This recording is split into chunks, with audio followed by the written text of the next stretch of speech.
Hey, how's it going, everybody? I'm Ben from Universal Audio, and welcome back to another Office Hours. We're closing in on episode 100, and man, we had a lot of fun last week. I mean, at least I had a lot of fun, and it looked like everybody in the chat was having a lot of fun as well.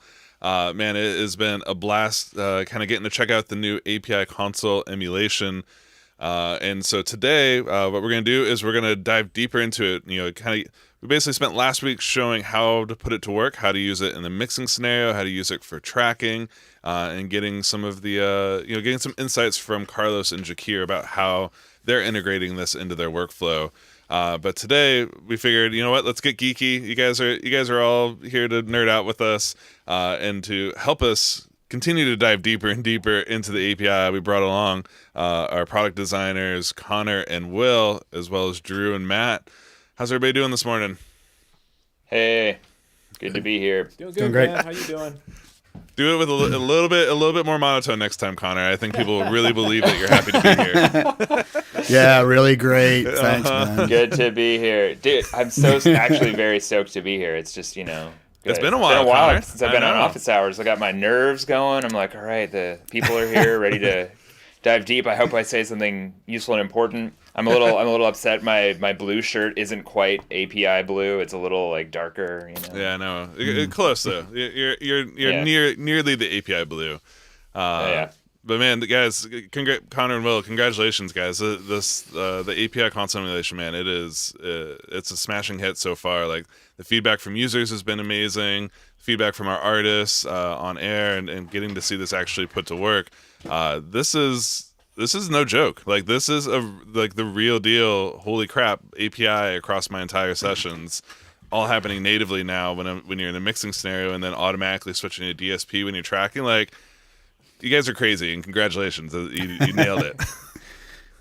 Yeah, thanks. It's been an incredibly fun project to work on, and I think we've pulled off something really really wonderful. Yeah, it's quite an accomplishment. It feels good to see so much positive feedback so far. Absolutely. And so for everybody at home in the chat, if you guys have got questions, these are literally the best people to be asking any questions around API, around Luna. So if you guys have got specific questions, feel free to drop them in the chat. We'll answer as many of them as we can possibly get to throughout the show. And yeah, I guess a couple of announcements before we jump in. Number one, as you guys notice, we love featuring your guys' music in the opening countdowns. So if you've got music to share that you've been using Luna or UAD products in, shoot them to us live at uaudio.com.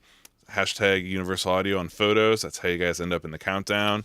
And as always, make sure you guys are subscribing to the channel so you don't miss shows like this. We're coming up on episode 100 here in like 2 weeks. Which is absolutely. We've done more than 100 shows total since some of them weren't office hour, but officially the 100th office hour is happening in 2 weeks, which we're really excited for. Nice. It's what a That's journey, wild. right? Yeah. And of course, also guys, if you're checking out looking for a way to check out the new API console emulation, don't forget that we do have a brand new Luna session available inside the app. So if you go over to the Discover page here inside the app, you'll find Scandalage by Cold War Kids, the song you just heard in the trailer. You can download the whole song as a multi-track Luna session, open it up inside of Luna on your own system, and get in there and get your hands dirty with the new API console extension. This is a great way to kind of really learn the sound of it, learn the possibilities of it, and have some just amazing music to be able to play around with. So I guess with that, Connor, I'd love to kind of throw it to you to, let's assume people missed last week's shows. Let's assume they're starting at a base level. How would you describe the API console emulation to someone who's totally fresh out of the box? Yeah, sure. It's going to be an interesting approach because we've got a lot of folks on here who can understand and appreciate and fully explore all of the things that we've done to make this work the way that it does. But the real basic pitch is that you now have more accurate, easier to use analog console emulation than has ever been recreated before in a workstation environment. And we did that using basically every platform component that UA has brought to the market to date. So Apollo, of course, unison a huge step forward in being able to recreate the sonic characteristics of an analog studio with great accuracy and great ease of use. And then Luna of integrating this all together to achieve a low latency workflow and a extensive mixing workflow. So using the API Vision console emulation bundle, you get the sound of an API Vision console right at your fingertips inside of the workflow directly in the workstation in the recording system without having to think about multiple plugin windows, without having to set things up in the right place and consider how your signal flow needs to be established, what processors go where. We just do it for you in Luna by adding a console concept that's made up of a bunch of different processors at different stages of the signal flow. So we've recreated the sonic structure of a console in Luna and then are applying the sonic characteristics of the API Vision console and its various components. So we're taking some of the best console technology, the best mic pre technology that's ever been made. Like API is among the most coveted consoles for sure, and putting it right at your fingertips in Luna. Well, it's so funny because like some of us, we've sort of like recreated this style of workflow before, right? And like even if you guys are following along at home, you noticed last week on Office Hours we spent the whole episode talking about this exact topic. Wink, wink, nudge, nudge, right?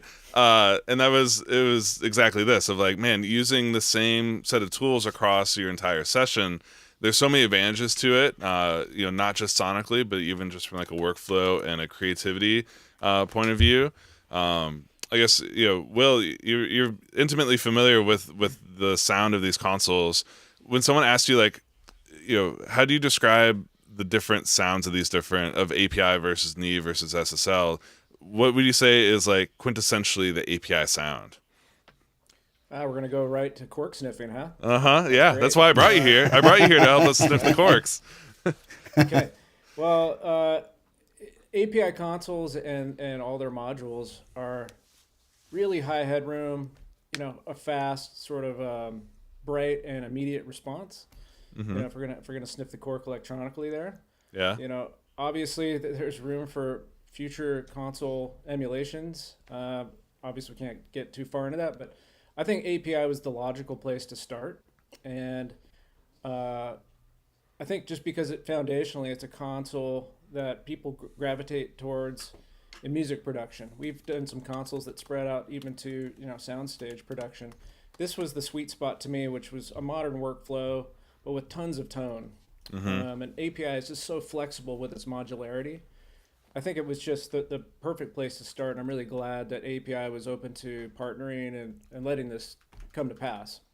They were really right there with us and encouraging and helped us in many steps when it came to what's the best way to integrate this. So it was really helpful. But yeah, sonically, I think it's the best place to start. And then from there, we'll see where we go.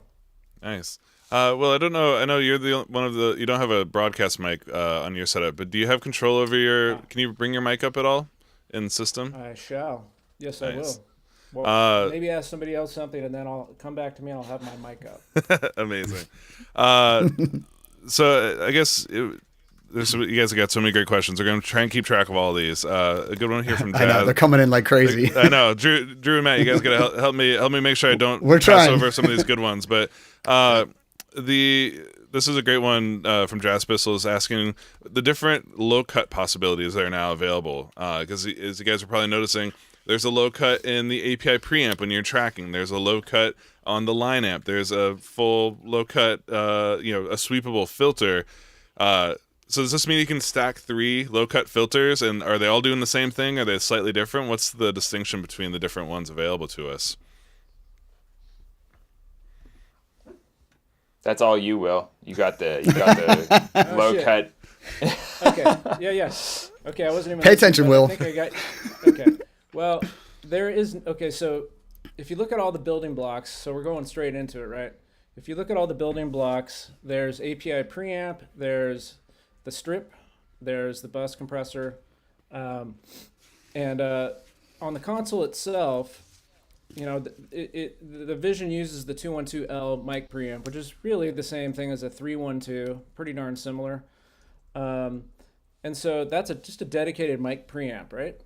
It doesn't have a line in necessarily. And actually, when we modeled the API Vision channel strip back in 2013, if you look closely, it just automatically goes to a line in mode in mix. So it has the appropriate padding for that. But now that we've opened everything back up with that plugin for API console emulation, we wanted to do it right. And so that included bringing in the line ins that are built into the Vision console itself. So it does show up on the mic pre for a convenience factor, but really what it's doing is implementing the line ins that you would find on the console itself, and that includes a cut filter. So it's a 50 hertz, 6 dB per octave cut filter, which is now right on the mic preamp, and it has the same line range that you would get on the console as well. So a 0 to plus 12, and actually on the console, under light in, you get a minus 6 dB pad. So again, that's all integrated not only into the standalone API preamp, which functions in the unison slot within Luna, but also in the strip. So in the strip, whether it's the extension or the standalone U82, it now has the line in range and all those features. Got it. That makes sense. And they're all What's 6 really dB cool- per octave, right? Like even the sweepable filter, is that 6 dB as well, or is that a taller slope? I think it's 6 dB on the low cut or on the high cut and 12 on the low cut, if I remember correctly. Gotcha. Yeah. What were you gonna say, Drew? I was just gonna say what I love about it is I love having the dedicated pre-filter, which I guess is like we characterize it as a rumble filter, and you can have that engaged and still be capturing the full bottom end, but yet for me as a tracking engineer, like when I want to pump stuff through the big monitors and I want to be careful about the woofers, like I can be like filtering off a little extra bottom end, for while monitoring and playing back, but knowing that I'm tracking the full range or no filter at all on the unison side. So it's crazy flexible. Same with the gain. I love having the gain in the input section because again, you can be tracking conservatively with the pre, but if you need a little oomph in the control room, right, you're coming back up with that line gain which doesn't impact the recording. So it's crazy how flexible it is and how much it feels like, working on the real gear. It's awesome. The other thing that's a side benefit, which I think is really cool, is with that dedicated cut filter, you now have on reserve the 2 sweep filters for internal side chaining, which is whether you're in API console or just using the standalone U82 version of the plugin. With that cut filter, you can do rumble filtering and still apply the cut filters to sidechain on the dynamic section. Yeah, that's you bring up such a good point there, Will. So yeah, so what he's saying is that you can use in the line amp section, you can rumble filter, cut out lows that you don't need, but then use a sweepable filter. And this is we've talked about this in some of our other channel strip deep dives of the power of being able to switch in. Let me turn the dynamics on so that will activate. Being able to switch in the sidechain button, and what this is doing is it's now telling my compressor, hey, you know what? Only listen to this track between 250 hertz and 2.5K. So you can kind of narrow in the range that the compressor or the gate and expander, where they're listening to. This is great for de-essing. This is great for snare gates and tom gates, where you want to focus the energy around the fundamental. So that way the cymbals aren't accidentally activating your gate or something like that.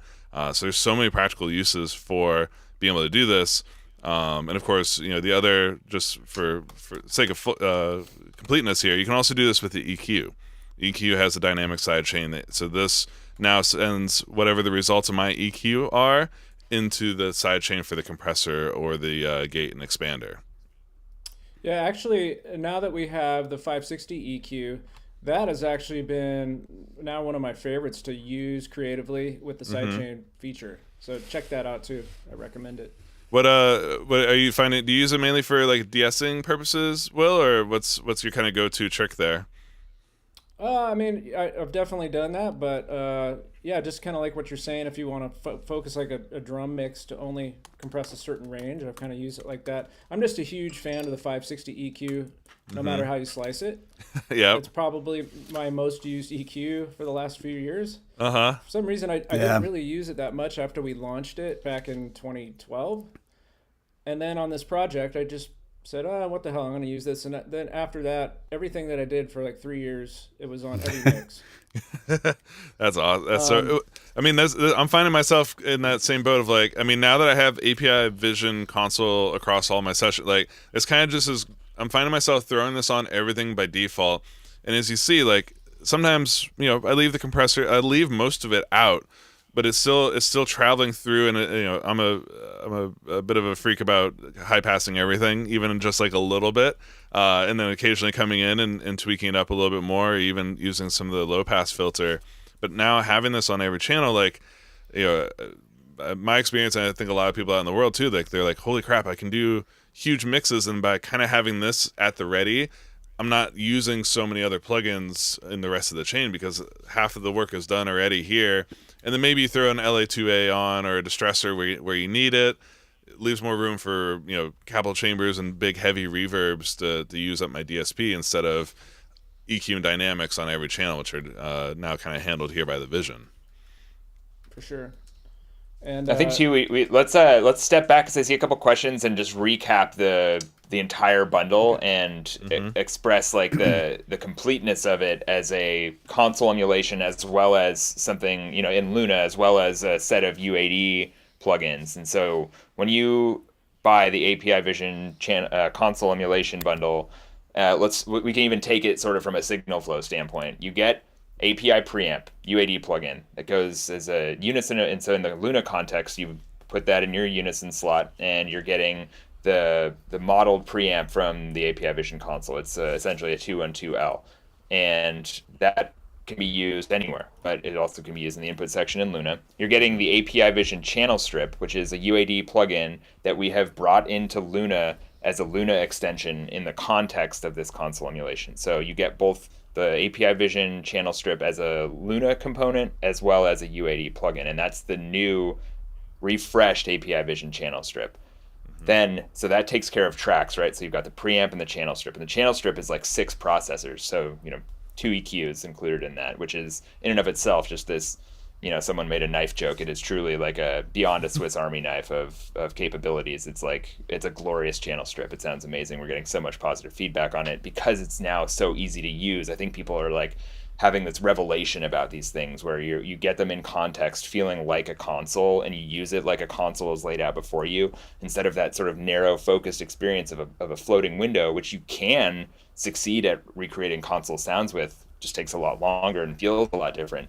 People are really seeing like, oh my God, it happened for me. I was like, having it laid out like this, I can really appreciate what's happened here and what's been done here, and what as I mentioned earlier, that platform of capabilities that we've brought to bear, like the Apollo, Unison, and just the quality of UAD plugins. It's like it's right there at your fingertips. So tracks, preamp, channel strip. Then you go to buses and you get API summing. So that's included in the bundle as well. That is only a Luna extension. So that only runs inside of Luna because it's integrated into the fabric of the mixer. It has these knock-on effects of changing the fader taper, and it's put at a specific place in the signal flow so that it truly recreates the sonic characteristics of that summing amp. And then on buses and main, you get the API 2500 bus compressor, and that is like the channel strip, a Luna extension and a UAD plugin. And so those two things, the channel strip and the bus compressor, are capable when you use them in Luna of running natively while you're mixing. And then when you record enable, they switch over to the Apollo, so you use your DSP and get the low latency benefit of those channel strips on your Apollo. So I saw a couple questions saying like, what's in it? Is the API summing in there? That's a little recap of how there's so much packed into this bundle, and then Luna brings it all together for the true end-to-end console emulation. Yeah, I've been recommending to people, even if you're just like tipping your toe into Luna, like I've been recommending to people, get the Luna bundle. I mean, like it's the most bang for your buck. You're future proofed into it. You get all the UAD stuff with it. So it's so what Connor said, it's a great way to get everything, including the UAD side. Yeah, and just for sake of completeness here too, there's the other thing that was introduced alongside this was the API UAD Complete Bundle. So anyone, if they're say on Windows or they're not in Luna and they also want their heavy dose of API, you'll notice that there's a bundle specifically for UAD that includes the updated Vision channel strip, the 2500, the EQs, as well as the legacy channel strip are all included in one bundle there for UAD users. So you can kind of pick and choose between the two. I think there's upgrade pricing. So if you do, say you buy the complete UAD bundle and then later on you want to add the Luna bundle, there's a really great, I think it's like a $50 upgrade price if you already own all of the components. So the upgrade pricing, it's always customized based on you. I saw a lot of questions about this last week. People are like, why is it 174 for me? Why is it 700 for him? Like, there's a little bit of confusion about like, why am I getting different? It's based on what you already own of the API products that dynamically changes the pricing. So you can always be confident if you're logged into your account, you're seeing the best price available on either of the bundles. There's a really good, very cork sniffery question in here, Will, asking about oversampling. Does the native version of the plugins, does it do the same oversampling that the UAD version does? It does, yeah. Hey, I turned up my mic a little bit. Is that any better? Yeah, I way can better. give it more if you like. Okay, good. Yeah, that's looking good now. Yeah, so to answer the question more thoroughly, yes, the native equivalents are on par with the UAD2 pretty much in every way. They just are running on different processors, right? And this question came up in the UAD forum, and yeah, it's 1-to-1. We actually have automated tests to make sure that our native and our DSP plugins are identical. Just so you guys know, I mean, obviously we listen too, but it's really fine-tooth comb verification that our host and our DSP plugins are the same. So, great question. Yeah, that's really great.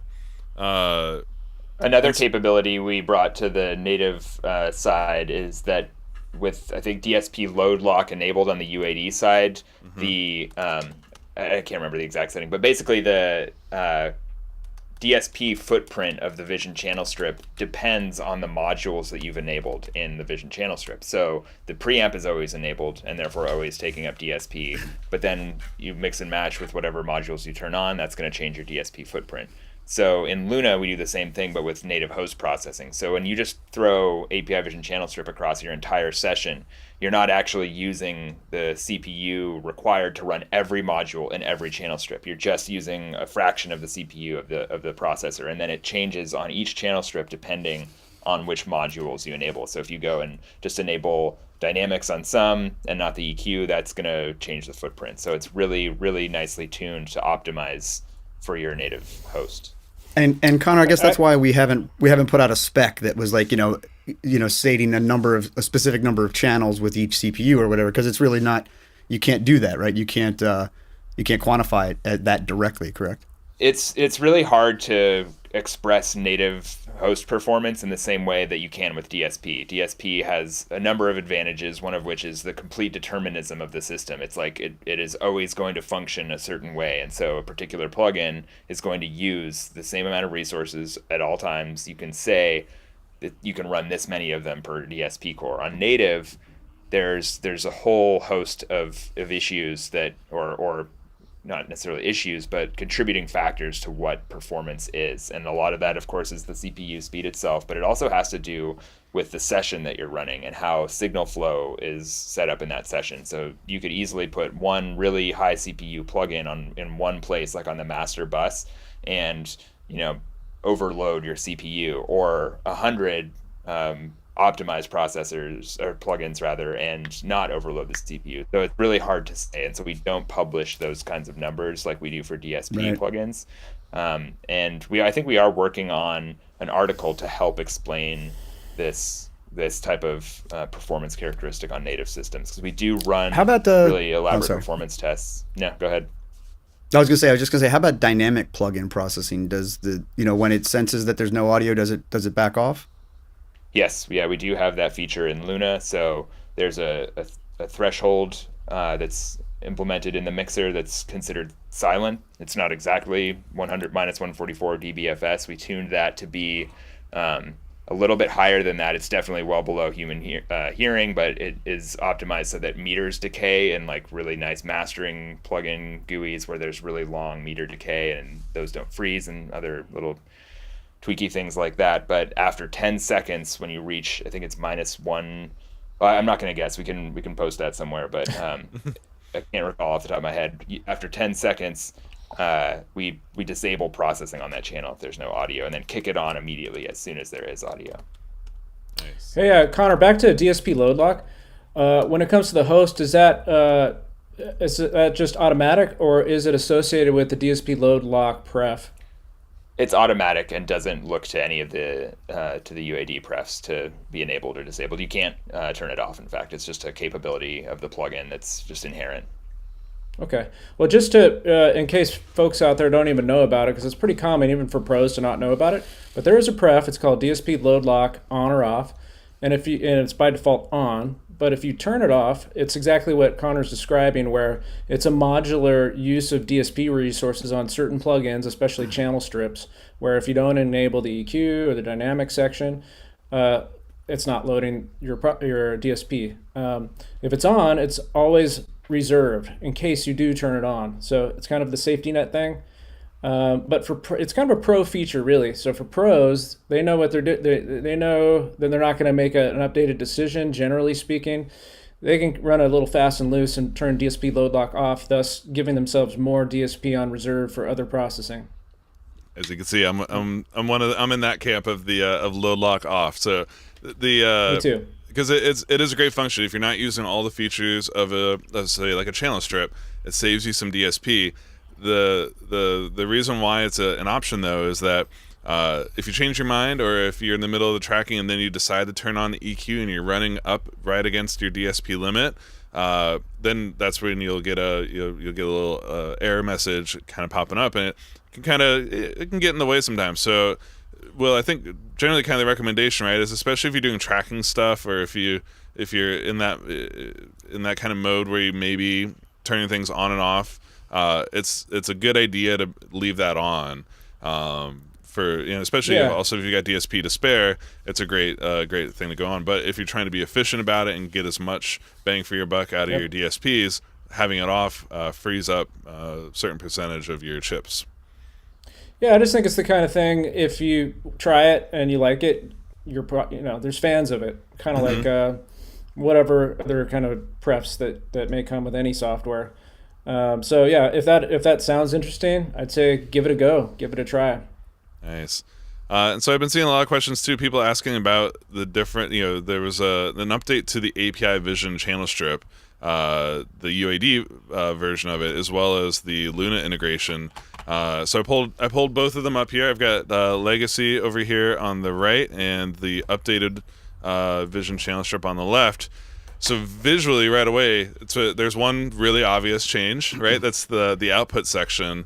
What did we do to update that, Will? Sure. So kind of backtracking to when we shipped the original one. Mm-hmm.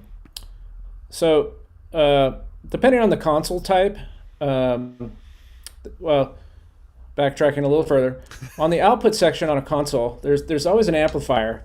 But that amplifier or buffer or whatever you want to call it is pre-fader or post-fader, right? So if you have the amplifier post-fader, you can push into it and kind of drive that last stage. Or conversely, you could say, hey, there could be a headroom problem, an issue on your console, right? If it's pre-fader, then you can't push that particular amplifier into clipping, right? So it didn't need it on the API Vision channel strip. So that's why I kind of had just the simplistic output knob. In hindsight, we probably should have put the fader anyway to get that correct taper and all that. But this was literally our very first Unison plugin, and we were still kind of gaming everything that it needed to be. Every subsequent plugin, Unison plugin, had that feature. But you'll notice some plugins have an additional clean uncolored gain stage after it, like a 610 or a Neve 80 series, like a 1073 or 1084. In the case of the API, it wasn't necessary. So you see that knob is basically converted into the fader on the new thing. But the fader now is the correct API fader taper, layout of the tick marks, right? So that's the biggest difference on from that side. And also that output clipper was not in there. So we just didn't feel like it was necessary at the time, but now it's in there. Nice. So it's really, and that's from like a sonic point of view, that's kind of the main difference between the two is just the output. The input stage, the preamp, the compressor, all those bits, those are identical between the two versions, correct? Yeah, I mean, other than the new features that we took in from the full Vision console, yeah. And then if you pop open the EQ, the 560 EQ, Yep. it is very similar to the 560 500 series, but the 560L is slightly different design, so it was definitely refit for those particular filters, this particular piece of hardware. So it was refit to a new golden unit in the 560L series for the clips, the clip point, and all the filters. Yeah. Interesting. That's really cool. So yeah, so you're now getting switchable EQ between them, the new output taper, new output fader and gain stage.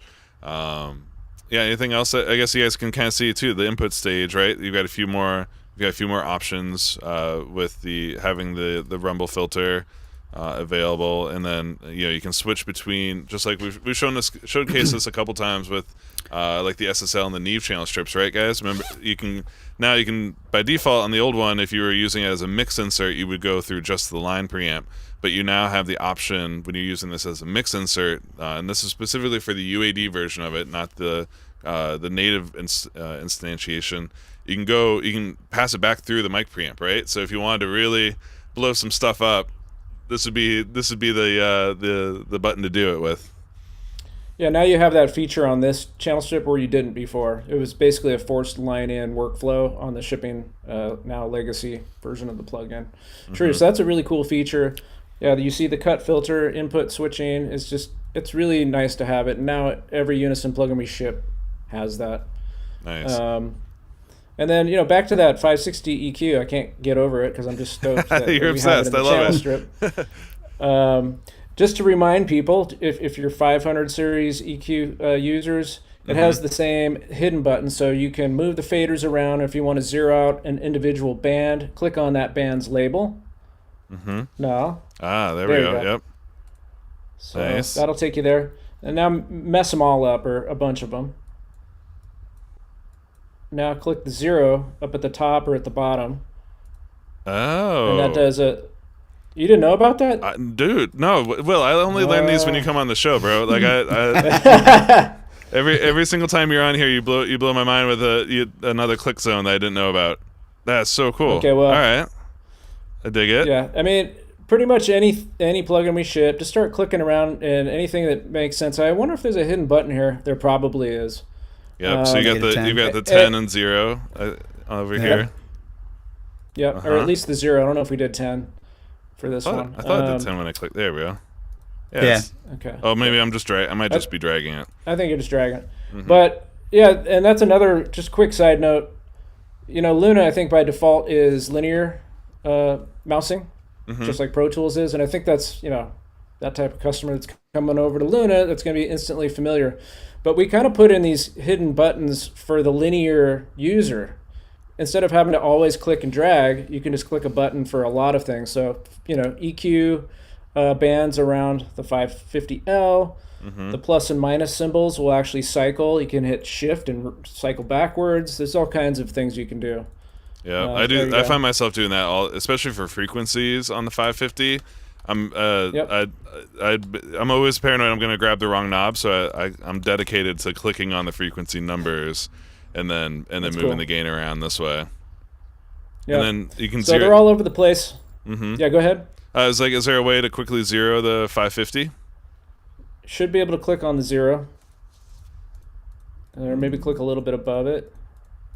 I thought we left that in.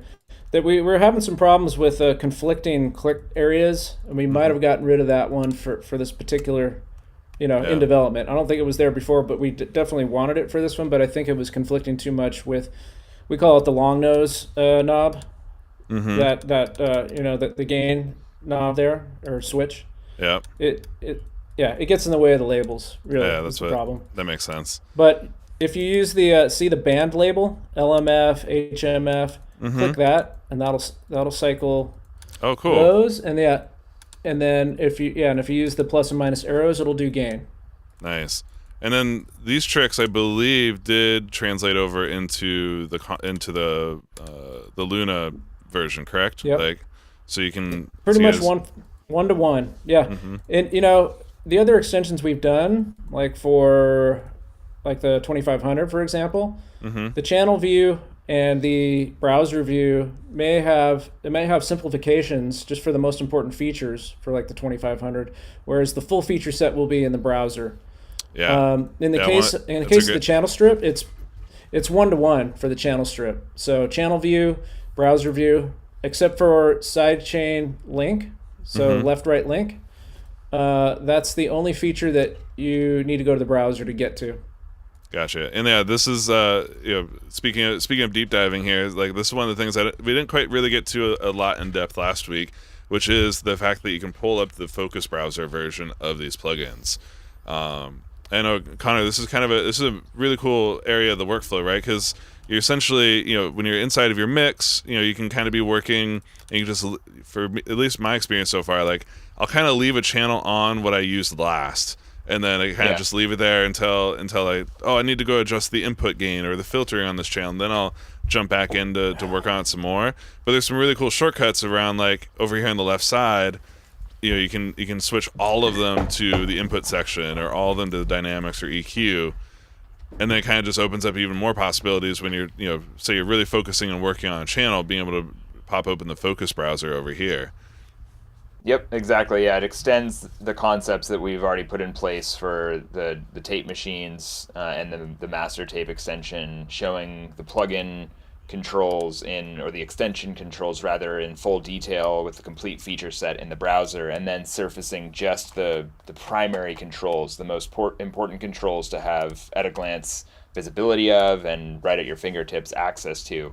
Those all live in the mixer, and then you can kind of go back and forth between as needed. And of course, also in the browser, you have access to presets that you can arrow around, search through, and press the return key to assign, or arrow and assign, and see in context the change that preset is making without have to fiddle with menus or think about where your floating window is. And of course, in the context of the mixer, all of that stuff can update in real time as well. And there's a couple other ways that you can change the view. So you used what we put in what we call the reveal section there on the left, where there's the in, dyne, and EQ buttons that apply the view setting to all tracks.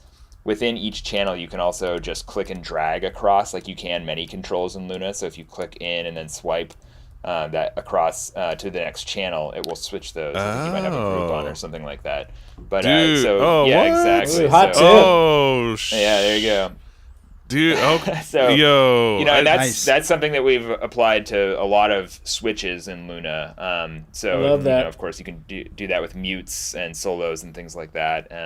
And if it's not functioning on a switch in the channel strip there, then we're getting to it by the next drop. So there's lots of little clickable, draggable functions in Luna that let you, literally like you could at a console, and even in some cases where you couldn't at a console because there might be knobs or other things in the way of your finger, you can just swipe across to set up like dynamics on everything like that, and click and drag across. So really handy way to dude, work. that's super. I did not. I'm learning something this morning. This is great.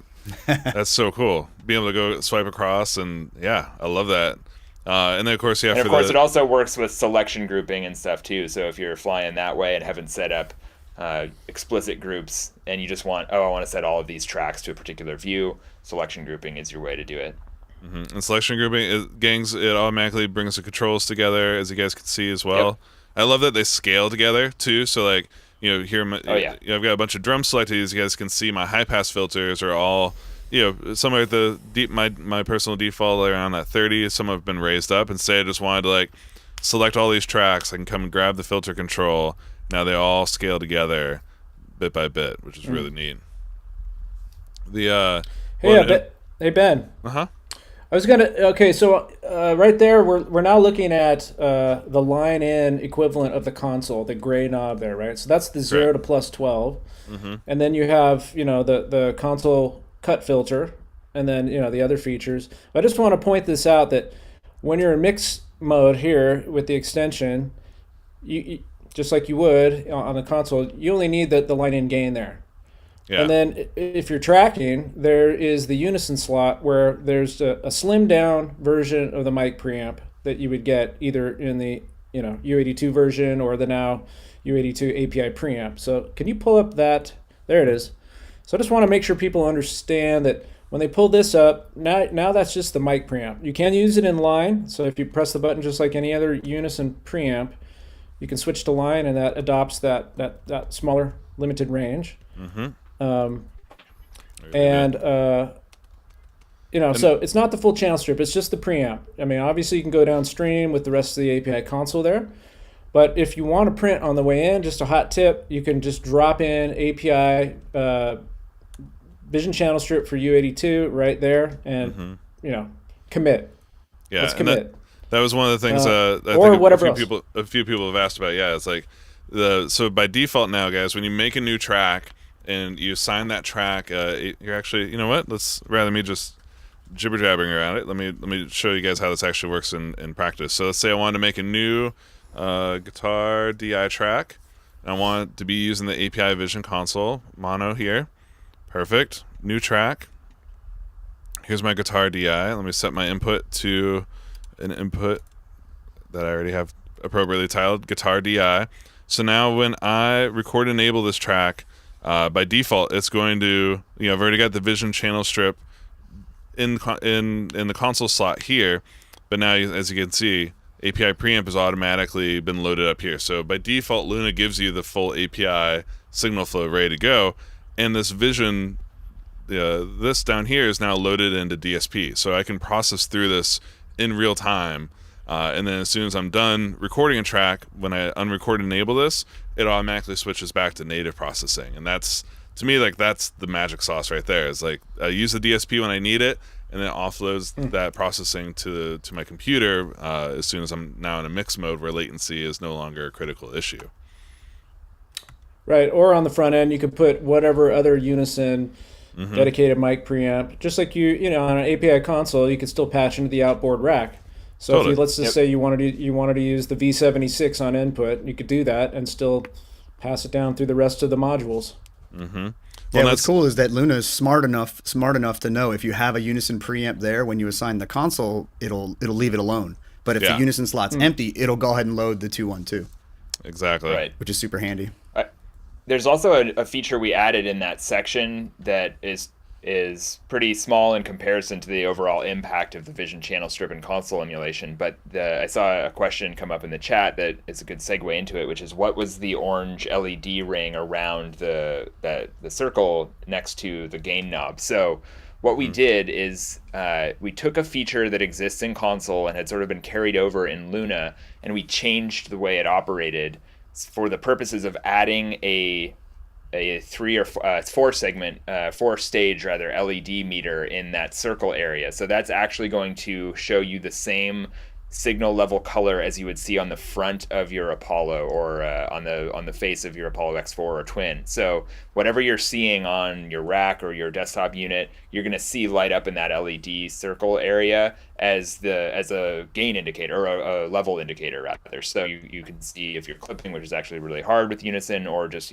peaking it all, and so you're going to get like a off green, yellow, red in that area. Then the LED ring around it is the feature where, when you have a Unison preamp applied to an input section of an Apollo, you can actually, using the preamp button, or on some Twins, I think you can press the monitor knob, switch to this preamp control mode, where if you open the API preamp and have that set up, Ben, you can actually see that the knob, basically your monitor knob on your Apollo, or the preamp knob, depending on the unit, will actually adjust and set up one of these controls. So that's what you can see it cycling there, exactly. So even if you just hit the preamp, you can already see which Unison your knob on your Apollo is going to be adjusting. So that's the breakdown of those two features. Yeah, we call that gain stage mode. Yeah, gain stage mode. You got to press and hold to get the ring to show up, and then from there, depending on what preamp you have, you can assign the encoder of Apollo. There it is. Yep. To the various gain stages. So, like in the case of this, it's a 2 gain stage design. But like a Neve 1073 that you pulled up, or 1084, that's a 3 gain stage, because it's got the preamp input, it's got the fader that can push into the output amp, then it has the clean, colorless output. So if you can't push into some non-linearity, the last stage is always green. So like the API, it's only got the 2 gain stages. This is a feature that I think very few people know about, but yeah, we basically have encoder control over gain staging for Unison. Can't get at all the parameters, just the gain staging. Yeah, so There you go. Now I've switched channel. I've been pressing press hold to get into this mode. So if you guys are at home, this works on Twin, works on the Rack Apollos. Press and hold to get into gain staging mode, and that's when the ring shows up. And then now your preamp knob can toggle through. You can click around between them. Yep. Mm-hmm. Yeah, it's really cool. Try assign it to gain. There you go. Now move the knob a little. There you go. You can move the fader. Little did Cool you all stuff. know that your Apollo is also a plug-in control surface, right? Right? Just specifically for Unison plugins. Yes. Yep. Nice. And of course, all the front, the front panel buttons do all the equivalent features as well: cut, filter, pad, etc. Yeah. That's awesome. But that's a cool feature. In the old days, I can remember if you were working with a really dynamic singer, you often had to either in real time ride the gain on the preamp. So, in the verses you'd come up and on the choruses you'd come down, or you would have to track it separately. But this puts that knob right at your Twin. And so while a singer's singing, you could literally pull down the gain. You don't want to do it while audio is passing, but like in between phrases, you could adjust the gain because a loud section's coming up, Super old school method there. Yeah, absolutely. Yeah, Actually, and from the chat, it's the same as it's always been, but we just changed the appearance of it in Luna so that we could put in that LED meter so that you could see some signal level without having to open the preamp if there was a meter or rather the window for the Unison preamp if there was a meter in there. Yeah. And gain stage mode used to be a it. dot. Yeah, it used to be a dot, and now it's the ring. Right. Yep. We updated all Unison plugins recently to have the surround over the target knob instead of the dot on top of the knob. Nice. One other thing I really wanted to highlight for folks is the 2500 console extension. So as you can see, I've got a session here where I've put. Actually, let me do a quick little spill here for you guys so you can see how the session works. So I've got all my kind of subgroups of my instruments feeding into my main. And on every single subgroup, I've put a 2500. Guilty. It's man, it's because I find myself ending up, as you can see, a few of these, like the thresholds all the way up, like it's probably not actually doing anything, but well, I'm sure you can attest to this, just like passing signal through the API summing, up in the summing spot through the 2500, even if you're not really kind of hitting it hard or really doing a ton of work towards it, it's still it imparts some of the color and some of the punch to the sound. Yeah, for sure. To where it's a similar. We've talked about this a lot, guys, with the ATR tape or the Studer tape, where by doing lots of little coloration to the tracks, you end up finding that you have to do less EQ, less compression, less of what you may traditionally think of when it comes to mixing, because you're just getting that color and that punch, the sound of these modules kind of imprinted bit by bit. A little bit on each channel, a little bit on each bus. And then, obviously on your main fader as well. I can't believe you. I mean, look at that. How many bus amps you got on there? The 2500. On the Vision console, there's one, the one that's built into it, right? Yeah. And then maybe you got another one or two in the rack on the side. I mean, this is obscene. We're spoiled. Man. I was like, I would, if you guys open up Sweetwater right now, add a 2500 to your cart and then multiply it times 12. Instantly the API Luna bundle feels like a really, really great deal. Well, what's cool too is so you guys are noticing on the API on the 2500 when it's in here in the console spot.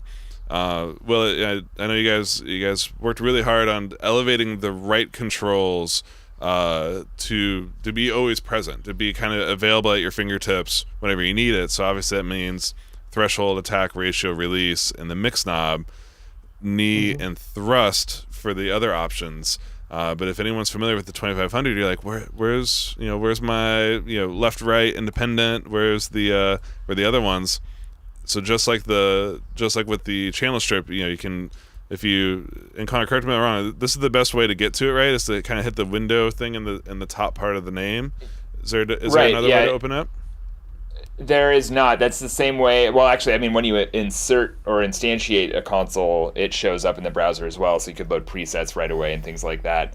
But yes, when you click on that center icon, it opens the controls or the view for the plugin, just like in the inserts row. It's kind of applied somewhat universally around assignable sections in the mixer in Luna. Is the plus, which is assign, the square or window icon, which shows you the graphical interface for the extension or plugin, and then the more menu, where you get access to the sort of more elaborate on a as needed basis features that don't need to be surfaced, like remove or copy and things like that are in the menu. So it follows that same pattern of being able to assign, view, and modify.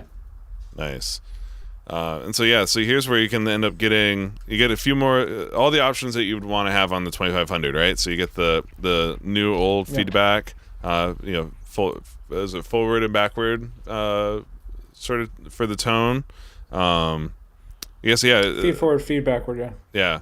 I guess, Will, for anyone who's maybe not so familiar with the 2500, how would you describe how it works, and then how would you recommend people kind of go about dialing in sounds using the 2500?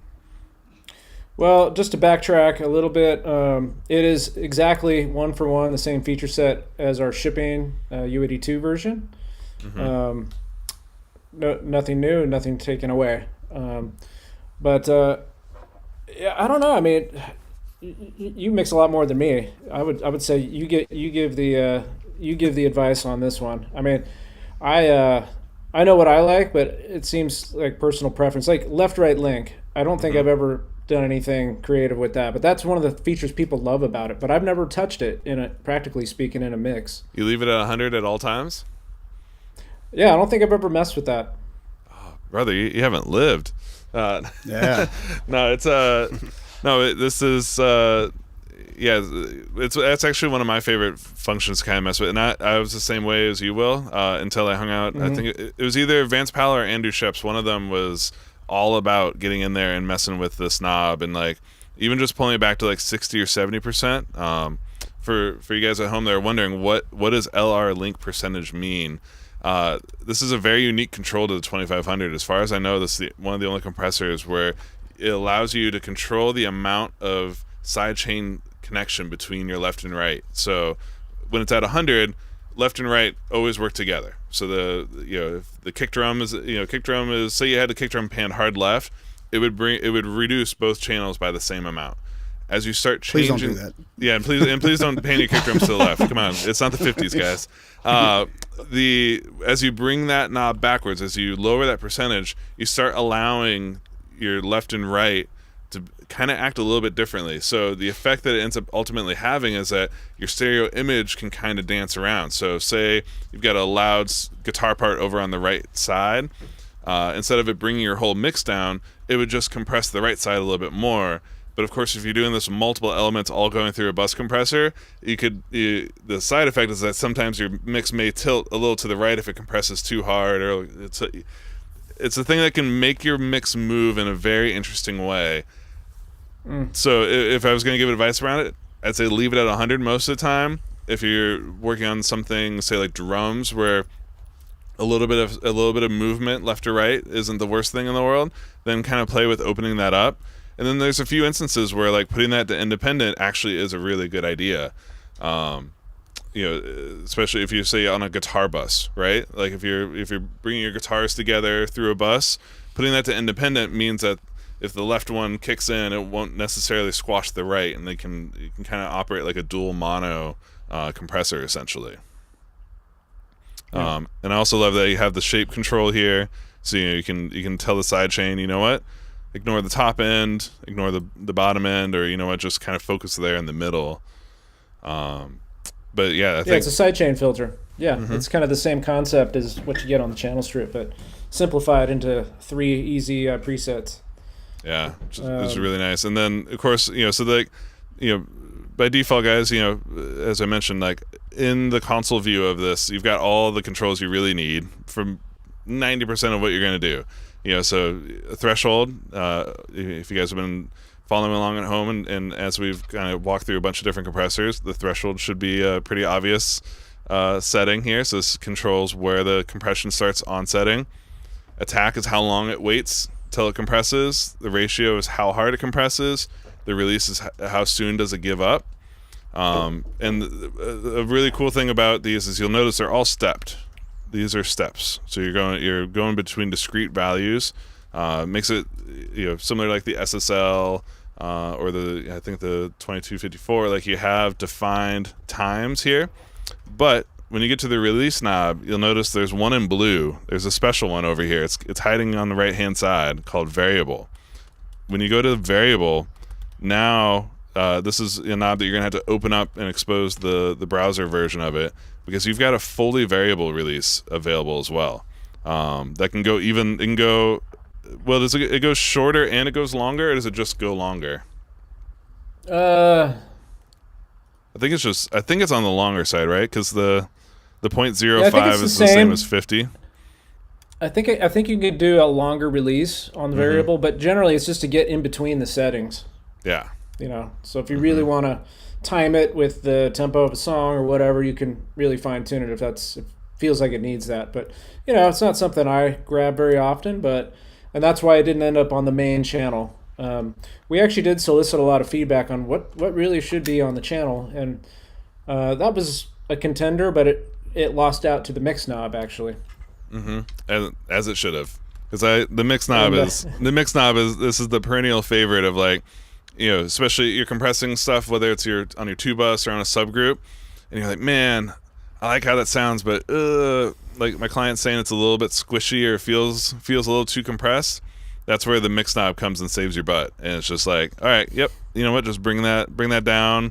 You notice it instantly. You just start getting some of the dry signal back through the uncompressed signals getting blended in with your compressed signal.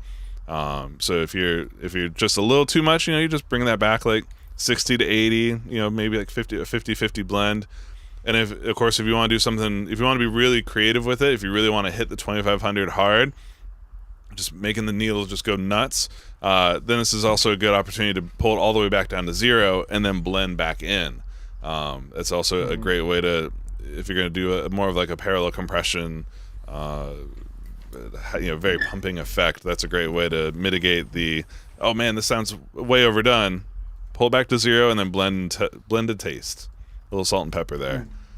And then so threshold. This is the knee control. So when the compression is kicking in, how hard is that knee? If you guys saw our episode last week where we talked about the DFC channel, this should look very familiar. That had a great kind of graphical representation of what a knee control does on a compressor. And then, what is the thrust circuit? It's loud, medium, and normal. What are those three things? What are they really doing? Do you know? Okay, well, normal is just flat. It's a sidechain filter, and the thing that's unique, again, it's another unique feature to the API 2500, is that top one. Actually, both of them are basically a tilt style EQ. Okay. So it's not a traditional, let's say, 2-octave cut filter or whatever. It's more of a tilt, and so it can de-emphasize the low and re-emphasize the high kind of thing, in a way that just sounds different than other sidechain filters. And I'm a huge fan of that, actually. I love that feature, and that's what, to me, one of the special things about the 2500 is the way you can do sidechain filtering. Yeah, and so what it ends up being is that when it's on the loud setting, the low end is influencing the compressor less, right?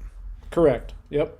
And the high end is more. So yeah, it's an inverse relationship. It's an inverse, yeah. And then medium's kind of like an in between. So a little bit less, a little bit more. It's a little bit, as we'll describe it, it's a tilt. It just. Actually, now I'm thinking about it. The medium isn't a straight tilt. I believe it's a pair of shelves, but in that same trend. Yeah. Yep. And then normal is just flat. The feed forward and feedback circuit, this is one of the ones that actually it greatly changes the character of it. Feed forward and feedback, this is a really hard concept, but Will, do you have a good way of describing that to folks? It's a topology, I don't even know thing, right? how the technical description is not even that relevant. Other than I'll say that feedback is an older style of gain reduction. in terms of circuit design. New is a more modern way, feed forward. But it's really just listen to it and what sounds more appropriate to the track. I can take a stab at it if you want.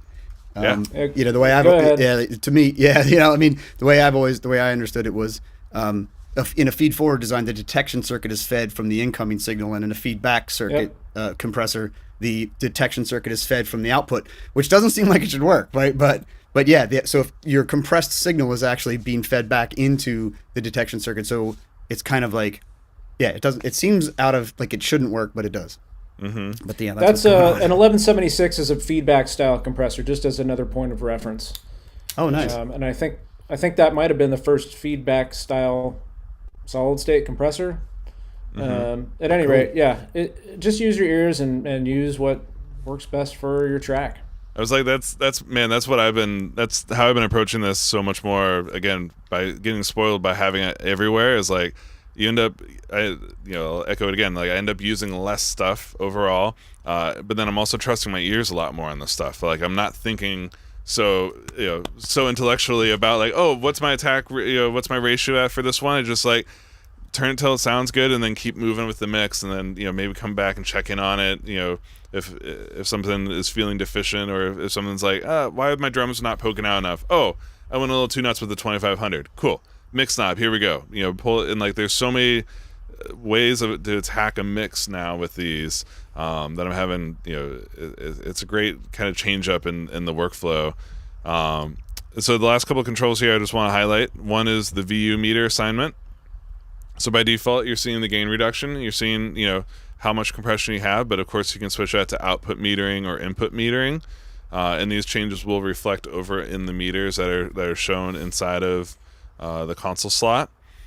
And then you've got the power button powers everything on and off. You've got bypass, which is essentially a duplicate of the power button. But then makeup gain. So this is a cool thing about the 2500, and I think this is the default setting, right? Well, where it's in manual makeup gain and set to 0 by default. But you can kick this off, and now it goes into automatic makeup gain, similar to the channel strip. Correct? Yeah. So both the 2500 and the compressor that's in the channel strip, both have auto makeup gain, which are not perfect, by any sense. No auto makeup gain can be. Yeah, it's close enough, right? Exactly. But yeah, it's a convenient factor, and if it feels like you're not getting enough control, in the case of the 2500, you have that knob to get at that. And on the full channel strip, it doesn't have a dedicated gain knob in the gain reduction, but of course you got the fader. Yeah, exactly.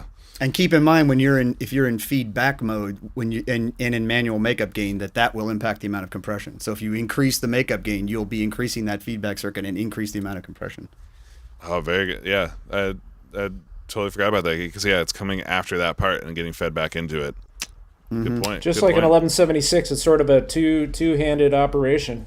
That's the only bummer about plugins is you can't get both hands on two knobs at the same time. Not yet. But maybe someday. I was like, someday someone's gonna make that. Nice. So that's the channel strip. We've talked about the API preamp. We've talked about the 2500. I guess have there been any questions that from the chat that we should be covering here around the API stuff? Yeah, before we keep moving. There's a couple that I like. One is why no Vision channel strip on the bus.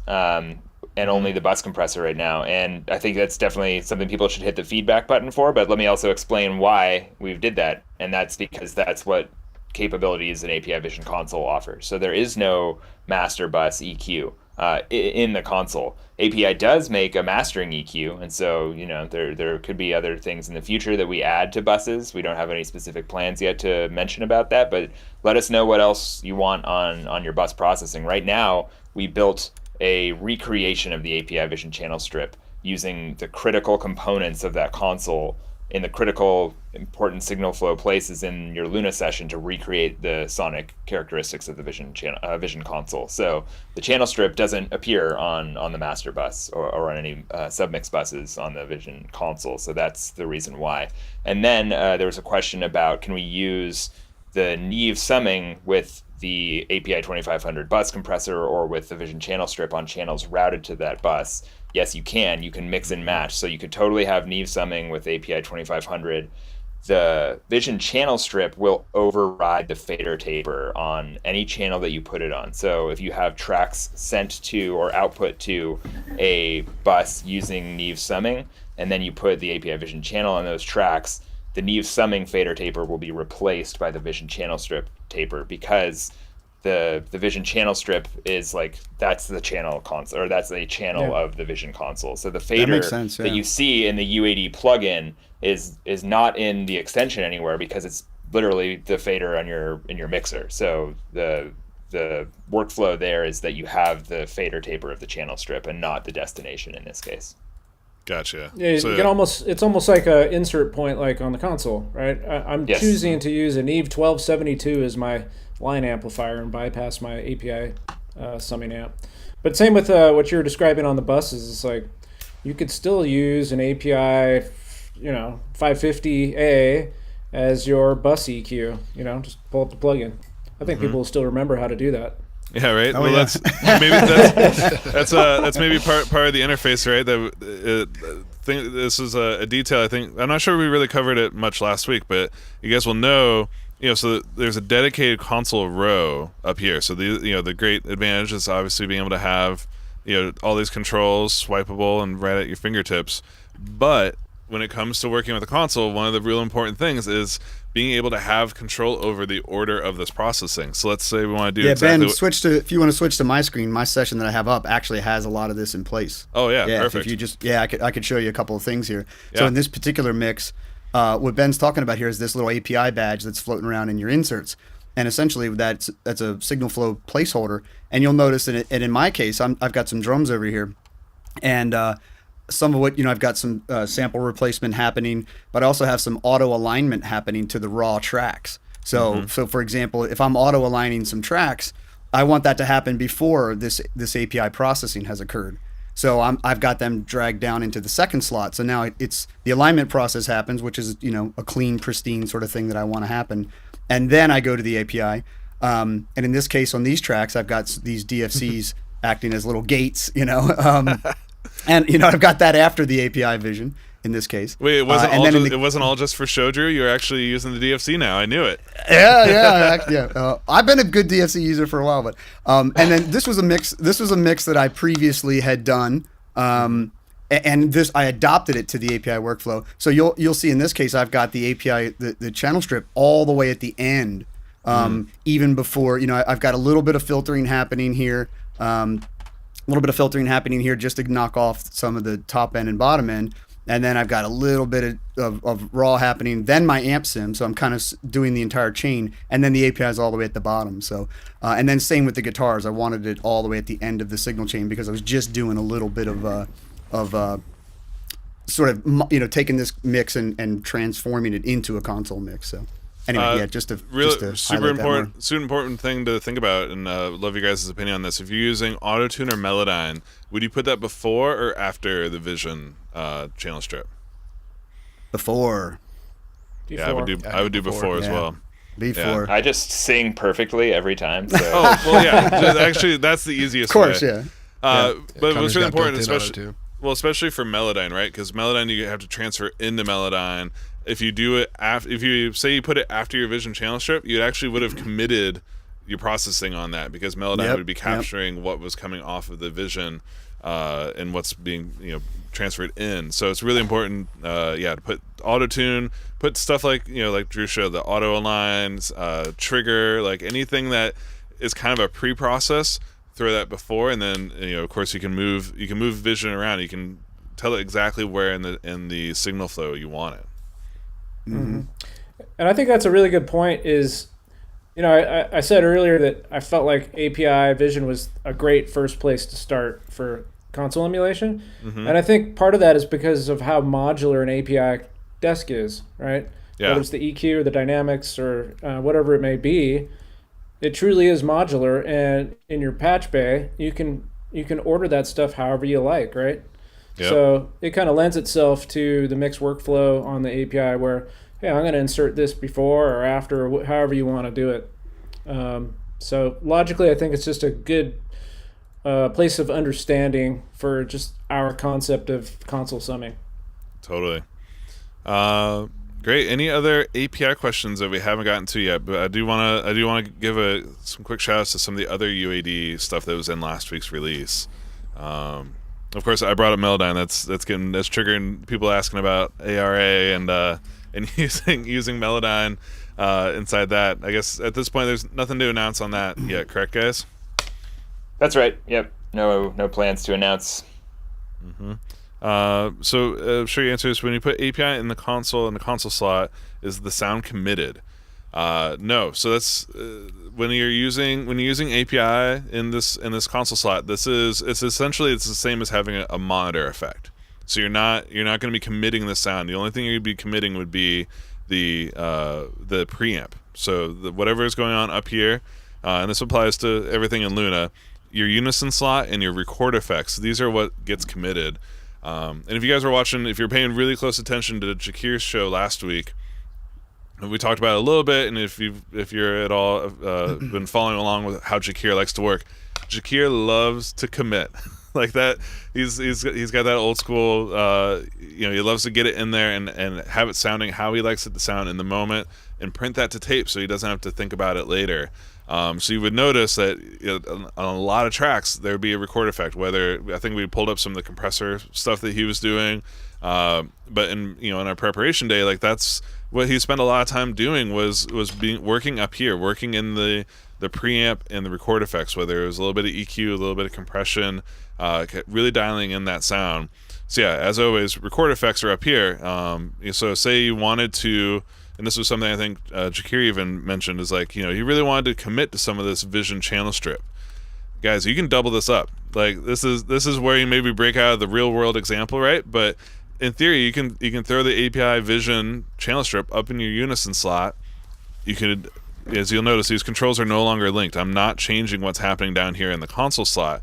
But what I'm able to do is I can commit an EQ and compression. I've got I'm using the full UAD plugin up here, recording this sound. This is what's getting printed to my session, and then I've still got the console down here below running after the fact. So then if I wanted to add more compression or change the EQ a little bit, kind of adds a little bit more sugar and spice on top of my sound, I can do that as a quote unquote monitor effect.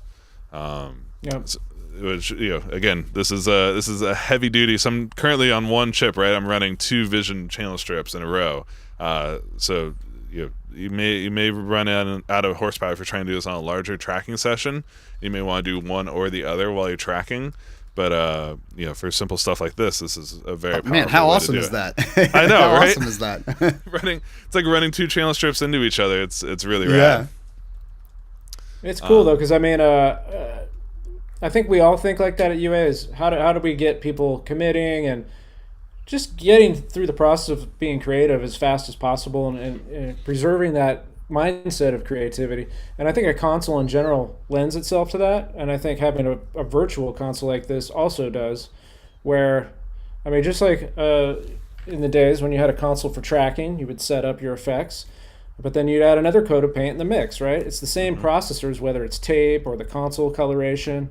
Totally. It lends itself to an older sort of workflow of making a record, but with all the modern conveniences you can patch in however you like. And I think it's just a great way to sort of think about staying in that creative process maybe more.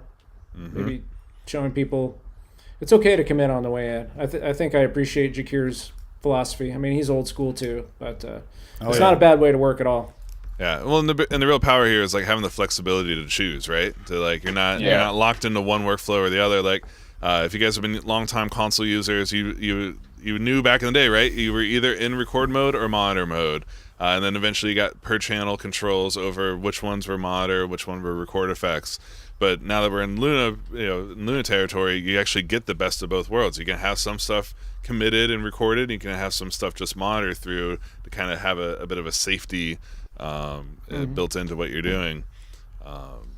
So yeah, it's a really, really powerful workflow of what you guys can do now with Luna, with UAD, with the new console extensions, all this stuff is bananas, as Fab would say. Bananas. I see, Dean. Yeah, people are investigating will the being able to click around the plus and minus buttons. It looks like that's not in the console version of it. It is just the UAD version of it. I can confirm that as well. So the frequencies you can click and get to, but the plus minus for up and down does not work.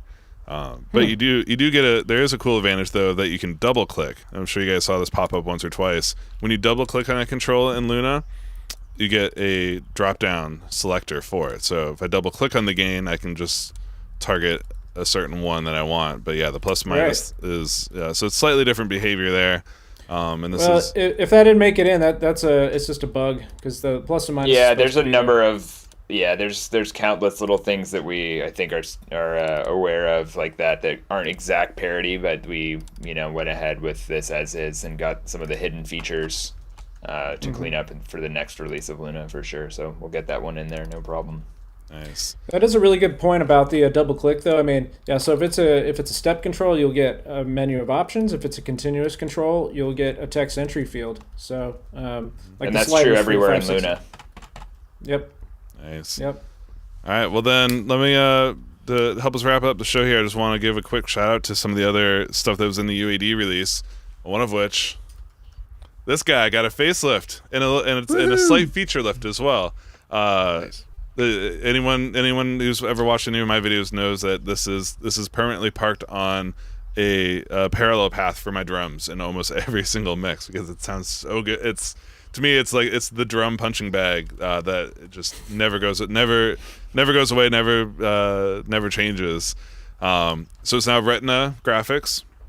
So let me zoom back out so you can see just how much larger this is. If you guys remember, this would be about half the size I think in the past. So it's gotten larger a little bit. It's kind of slightly redone in the graphic department.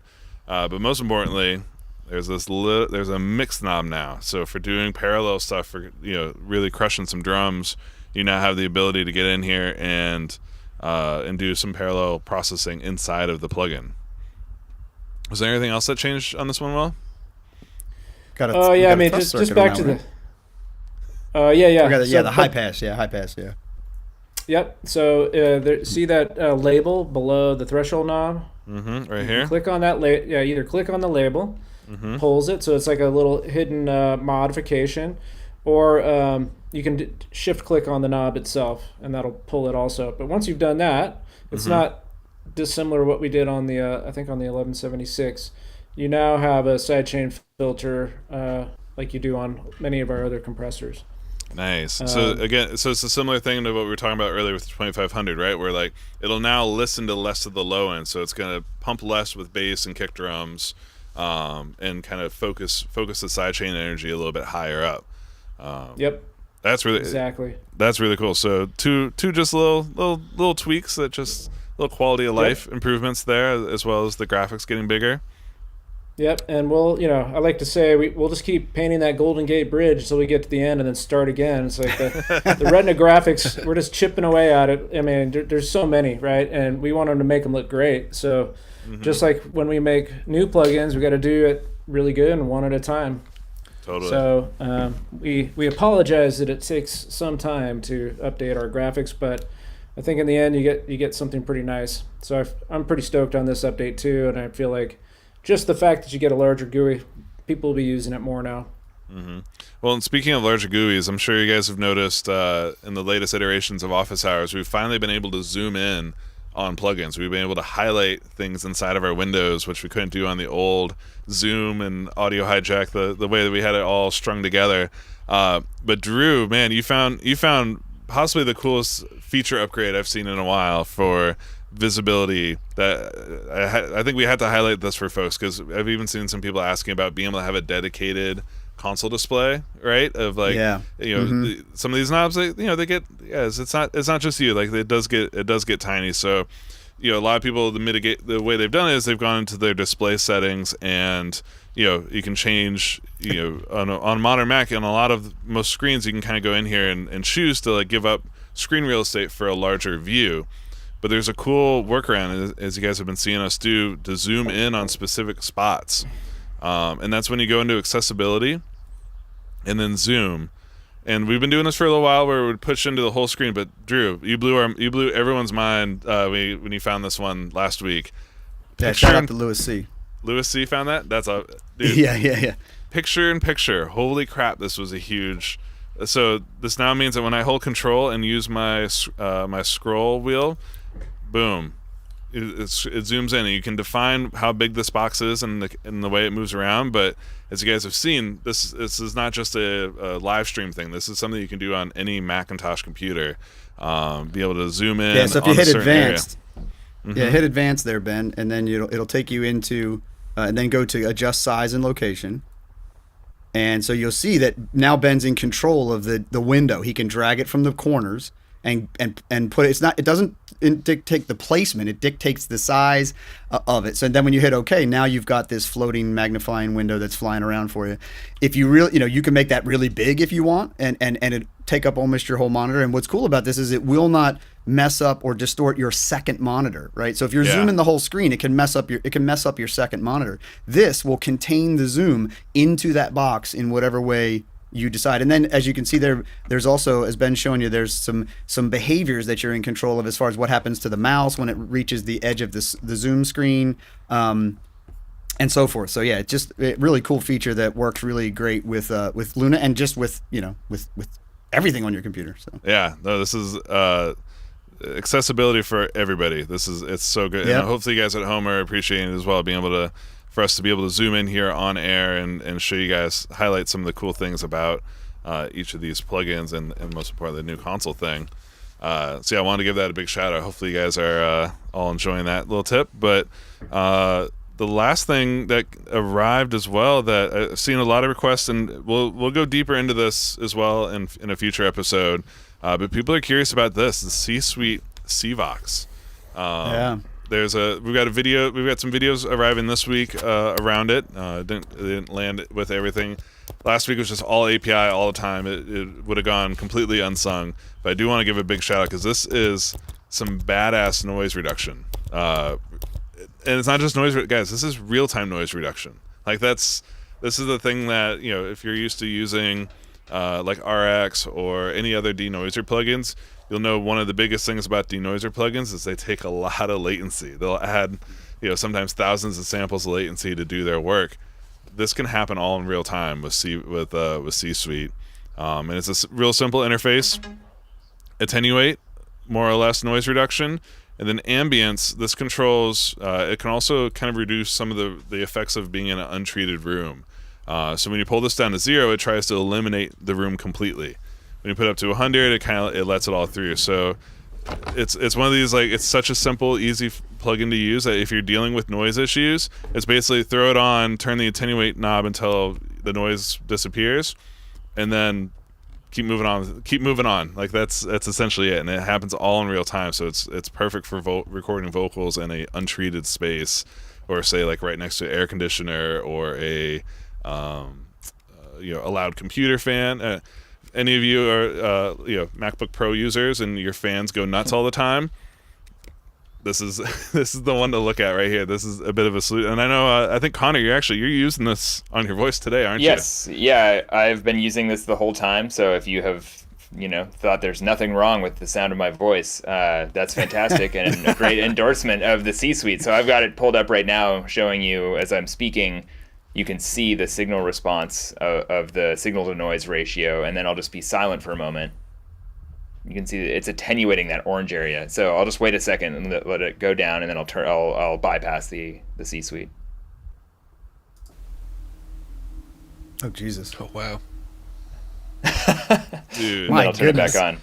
Yeah. So that is hopefully all you need to know about the power of this plugin, especially for for audio production, but goodness, if you're using your Apollo for your like Zoom or anything like that, like so many of us are right now, this is a don't sleep on C-Suite. It's quite powerful. Oh, that's impressive. That's impressive, Connor. I've been using it on my mic for the last 3 months. I think Ben and Matt has as well. But like yep. The AB in my control room is not nearly that. That's pretty darn amazing right there. Yeah, it's gonna be Yeah. Connor, can we do the on-off one more time, and we'll all Yeah, stay do that perfectly again. we'll all stay perfectly silent for folks because it's crazy. Okay, so right now it's on, and I'm gonna go silent for a moment, let you hear the nothingness, and then I'll bypass it.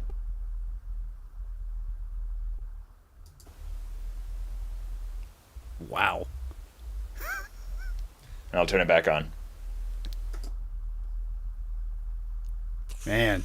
That's all I need to know. That's all I need to Yeah. know right there.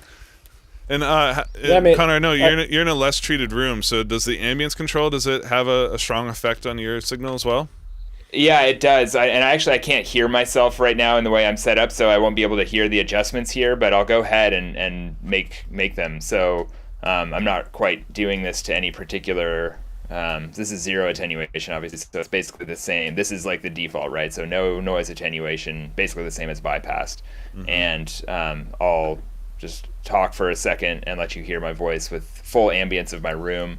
And then I'm going to turn the ambience of my room all the way down right now and continue speaking. And I'm not sure how exactly that sounds for all y'all out there, but that's the impact of that. I actually just moved my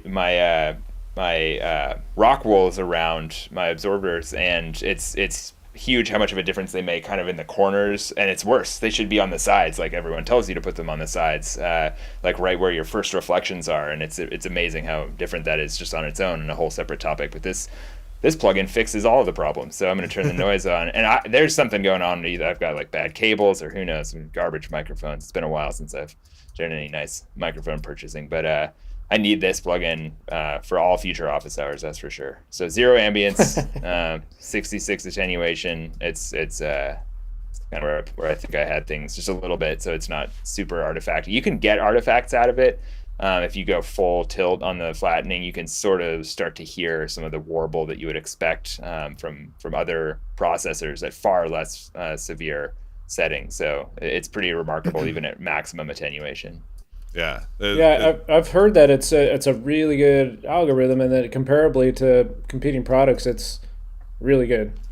Yeah, Cedar, if folks don't know, has been in noise reduction for quite a long time and create incredibly expensive, very high performance products, primarily used in film and TV post production. So they're a mainstay of like dub stages and film mixers and TV mixers and things like that. For location sound and stuff like that, where you've got tons of ambience and tons of potential noise from lavs and batteries and all kinds of stuff. So the Cedar family of products has really been highly cherished by audio post folks, and now we've got it for you on the UAD platform. All in real time. Like I hope you guys are just as mind blown as I am that this amount of noise reduction is happening in real time. Like. Yeah. And that's so unheard of as far as I know. That's pretty incredible. That's awesome. Here's my noise. And it's gone. Yep, pretty sweet. Dude, that's amazing. So yeah, I've seen a lot of people checking that out and being really curious about it. It's good to know that you get it's good to know that everybody at home, they're following along, they notice stuff in there even when we don't have time in our live shows to always get to these stuff alongside something as big as the API, but been noticing lots of questions and people are curious about it. So yeah, we'll definitely be doing more about C-Suite as it continues going on, and yeah, definitely stay tuned this week because we'll have a video coming out around it as well. And the easiest way to do that, obviously, like and subscribe. Be subscribed to the Universal Audio YouTube channel. You'll never miss a video or a live stream or anything. And yeah, nice I guess segue, Ben. I know, right? Just I had to smoothly throw that one in there. Guys, any other questions or anything that we kind of miss related to API or DBX or C-Suite? Don't think so. I'm scrolling through here. It looks like Neil's asking, so C-Suite real time on track but not on console. That is in console, Neil. So that you can use it. You can use it in Luna as a either a record effect or a monitor effect, or of course if you're working with another DAW, you can load it up inside a console to have the real time nature of it.